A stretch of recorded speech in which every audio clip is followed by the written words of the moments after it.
Como siempre es un gusto en saludarte. En esta nueva oportunidad te voy a brindar un pequeño video en la que te voy a mostrar básicamente cómo calcular u obtener una tabla de frecuencias, pero en esta situación para datos agrupados. Cuando hablamos de datos agrupados es que estos valores que nos han dado los vamos a acomodar, los vamos a agrupar en intervalos de clase. Y esos intervalos de clase vamos a tener que determinarlos a través de un proceso matemático en donde voy a tener que aplicar algunas fórmulas para poder determinar exactamente cuántos intervalos de clase voy a necesitar para agrupar todos estos valores que me han dado como datos. Pasemos entonces a la explicación. Para el siguiente conjunto de datos, esto que ustedes ven expuestos en esta tabla, obtener la tabla de frecuencias correspondiente. El primer paso para agrupar estos datos en intervalos de clase es calcular el rango. El rango matemáticamente es la diferencia entre el valor más alto que te han dado en tu tabla de datos con el valor más pequeño que te han dado en tu tabla de datos. Por lo tanto, observando mis datos, puedo decir de que el valor más alto que me han dado en esa tabla es 5 y el valor más pequeño que me han dado es 1, generándome un rango de 4. Este rango va a ser importante para nosotros porque con él vamos a poder calcular acto seguido la amplitud. Ahora, antes de calcular la amplitud, vamos a calcular cuántos intervalos necesito exactamente para poder agrupar estos valores. Para ello tenemos esta fórmula, 1 más 3.322 por el logaritmo de la cantidad de datos que me han dado en el ejercicio. La cantidad de datos que me han dado en el ejercicio viene a ser 1, 2, 3, 4, 5, o sea, en cada fila hay 5 datos y si tengo 5 filas, haciendo un cálculo matricial, 5 por 5 es 25, es decir, me han dado 25 datos. Por lo tanto, si yo reemplazo la fórmula, tendré 1 más la constante 3.322 multiplicada por el logaritmo, en este caso de 25, que es la cantidad de datos que me han dado en el ejercicio. Y si yo procedo a calcular el logaritmo de 25 y multiplicarlo por la constante 3.322 y eso sumarlo con 1, obtendré un resultado de 5,64. Algo muy importante de aclarar en esta parte es que los grandes expertos en esta materia aconsejan de que es mejor formar una tabla cuya cantidad de intervalos de clase sea en lo posible impar. ¿A qué va este comentario? A que 5.64, si lo redondeamos, sería 6, es decir, supuestamente yo necesitaría 6 intervalos. Pero por otro lado está la recomendación de los grandes expertos de esta materia que dicen que en vez de que yo haga 6 intervalos, haga 5.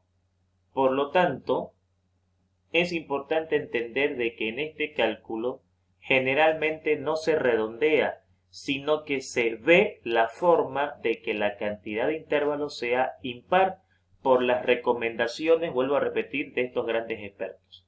Por lo tanto, es por eso de que vamos a dejar como resultado final que necesito 5 intervalos. Una vez que yo ya sé la cantidad de intervalos que voy a ocupar para hacer mi tabla de frecuencias, lo que me falta averiguar es la amplitud que va a tener cada uno de esos intervalos. Para eso, matemáticamente, la amplitud está definida como el cociente entre el rango que hemos calculado al comienzo, que es 4, y la cantidad de intervalos que hemos calculado no hace mucho, que es 5. Por lo tanto, 4 dividido entre 5, eso me va a dar un resultado que vamos a obtener en estos momentos, 0.8, y en esta oportunidad yo sí puedo redondear.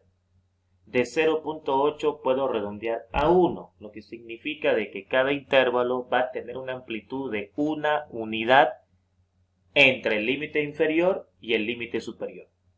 Una vez que yo tengo calculados estos cálculos básicos, ya estoy en condiciones de venir a mi tabla de frecuencias y poder generar en la primera columna los intervalos. Entonces acá mejor dicho, van a estar presentes los intervalos.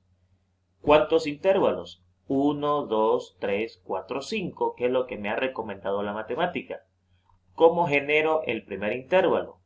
El primer intervalo se genera colocando el valor más pequeño de la tabla que te dieron, que es 1, y luego, de acuerdo a la amplitud, voy buscando el límite superior. Entonces, si la diferencia es de 1, quiere decir de que el primer intervalo va de 1 a 2. El siguiente iría de 2 a 3. El siguiente intervalo iría de 2 a 3.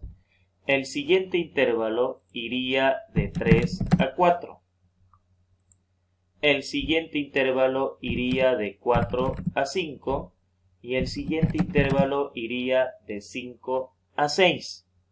Recordemos de que en todos los intervalos debe mantenerse la misma amplitud.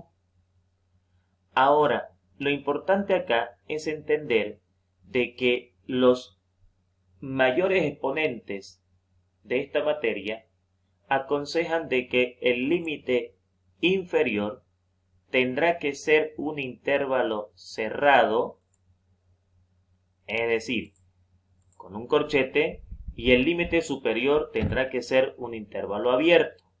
Y eso tiene que generarse en todos los intervalos. ¿Por qué se da esta situación? Bueno, esta situación se da porque eso nos va a indicar qué valores vamos a tomar en cuenta en cada intervalo de clase que hemos determinado. Entonces, por ejemplo, el primer intervalo, que vamos a explicarlo en estos momentos, significa lo siguiente. A la hora de hacer la lectura de la frecuencia absoluta, que es la siguiente columna, lo que vamos a hacer acá, en esta casilla, es que vamos a colocar solamente al número 1. Es decir, en este intervalo solamente se toma en cuenta el número 1.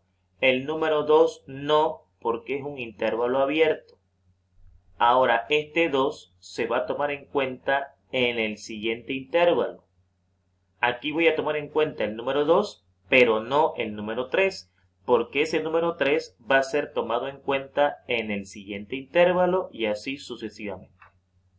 Por lo tanto, acá yo solamente debo colocar las veces que se repitió solamente el 1, no el 2, solamente el 1. Y el 1 se ha repetido 1, 2, 3, 4 veces. En el siguiente intervalo, solamente debo tomar en cuenta las veces que se ha repetido el número 2.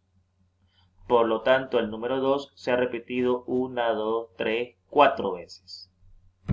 En el siguiente intervalo solamente debo tomar en cuenta las veces que se ha repetido solamente el 3. O sea, tomamos en cuenta el 3, pero no el 4. Por lo tanto, como solamente tomamos en cuenta el 3 en ese intervalo, el 3 se ha repetido 1, 2, 3, 4, 5 veces. En el siguiente intervalo tomamos en cuenta el 4, pero no el 5. ¿Cuántas veces entonces se ha repetido el 4? El 4 se ha repetido 1, 2, 3, 4, 5, 6 veces. Y en el último intervalo, solamente tomamos en cuenta al número 5. No tomamos en cuenta al número 6. Claro, y esto tiene lógica porque en la tabla de valores no tenemos al 6. Y es por eso de que no lo vamos a tomar en cuenta al 6, ya que no lo tenemos en nuestros datos, pero sí tenemos al número 5. Entonces el número 5 se ha repetido 1, 2, 3, 4, 5, 6 veces también. Si nosotros sumamos todo esto, vamos a llegar a la conclusión de que tenemos en este ejercicio 25 datos. Y eso podemos asegurarnos que es verdad viendo acá efectivamente que son 25 datos, ya que en cada fila tengo 5 datos y como son 5 filas, haciendo un cálculo matricial, 5 por 5 es 25. Por lo tanto, efectivamente son 25 los datos con los que yo cuento para hacer esta tabla de frecuencias. Bien, la siguiente columna, que es la frecuencia acumulada, ya sabemos que va a ir acumulando los datos a medida que vaya avanzando en las columnas. Entonces, en la primera columna tengo 4 datos agrupados. Cuando voy a la siguiente casilla ya tengo 8 datos agrupados. Cuando voy a la siguiente casilla ya tengo 13 datos agrupados. Cuando voy a la siguiente casilla ya tengo 19 datos agrupados. Y cuando voy a la siguiente casilla tengo 25 datos agrupados. Es importante saber y recordar de que ese número tiene que coincidir con el último número de la frecuencia absoluta y la frecuencia acumulada para poder garantizar de que los cálculos están bien. A la hora de calcular la frecuencia relativa absoluta, ya hemos dicho de que eso resulta de dividir cada una de las frecuencias absolutas por el total de datos. Entonces aquí, por ejemplo, voy a colocar 4 dividido entre 25, 0,16. 4 dividido entre 25 me sigue dando 0,16. 5 dividido entre 25 es 0,20. 6 dividido entre 25 es 0,24. Y 6 dividido entre 25 es 0,24. Para obtener la frecuencia acumulada relativa, hacemos el mismo proceso que hicimos acá. Copiamos 0.16 y vamos sumando. 0.16 más 0.16 es 0.32. 0.32 más 0.20 es 0.52. 0.52 más 0.24 es 0.76 y 0.76 más 0.24 es 1. Recordemos que habíamos dicho de que para que estemos seguros de que hemos hecho bien estos cálculos, el último valor de la frecuencia acumulada relativa tiene que ser 1. Y si nosotros sumamos todo esto de acá, también tiene que darnos como respuesta 1. Por lo tanto, es primordial de que esto coincida con esto, lo cual garantiza que los cálculos los hemos hecho bien.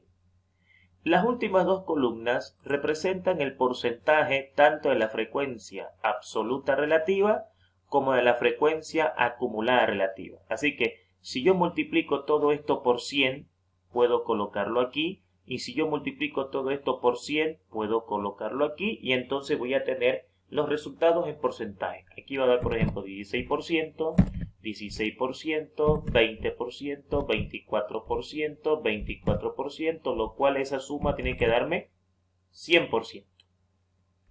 En la frecuencia acumulada relativa porcentual, volvemos a copiar el 16 y decimos 16 más 16 van 32, 32 más 20 van 52, 52 más 24 van 76 y 76 más 24 van 100, que es lo mismo que usted hubiese agarrado y multiplicado toda esta columna por 100. Hubiésemos obtenido los mismos resultados. Por lo tanto, esto confirma de que nuestra tabla de frecuencias ha sido esbozada o realizada de una forma correcta, y la única diferencia con el anterior video es que aquí ya empezamos a hacer una tabla de frecuencias para datos agrupados, es decir, ya están presentes los intervalos, mientras que en nuestro video anterior nosotros directamente ocupábamos datos puntuales en donde no habíamos ocupado los intervalos. Damas y caballeros, esperando de que este video haya sido entendible y que te pueda ayudar a entender cómo generar una tabla de frecuencias para datos agrupados, me despido de ti muy atentamente, esperando siempre que tengas un excelente día.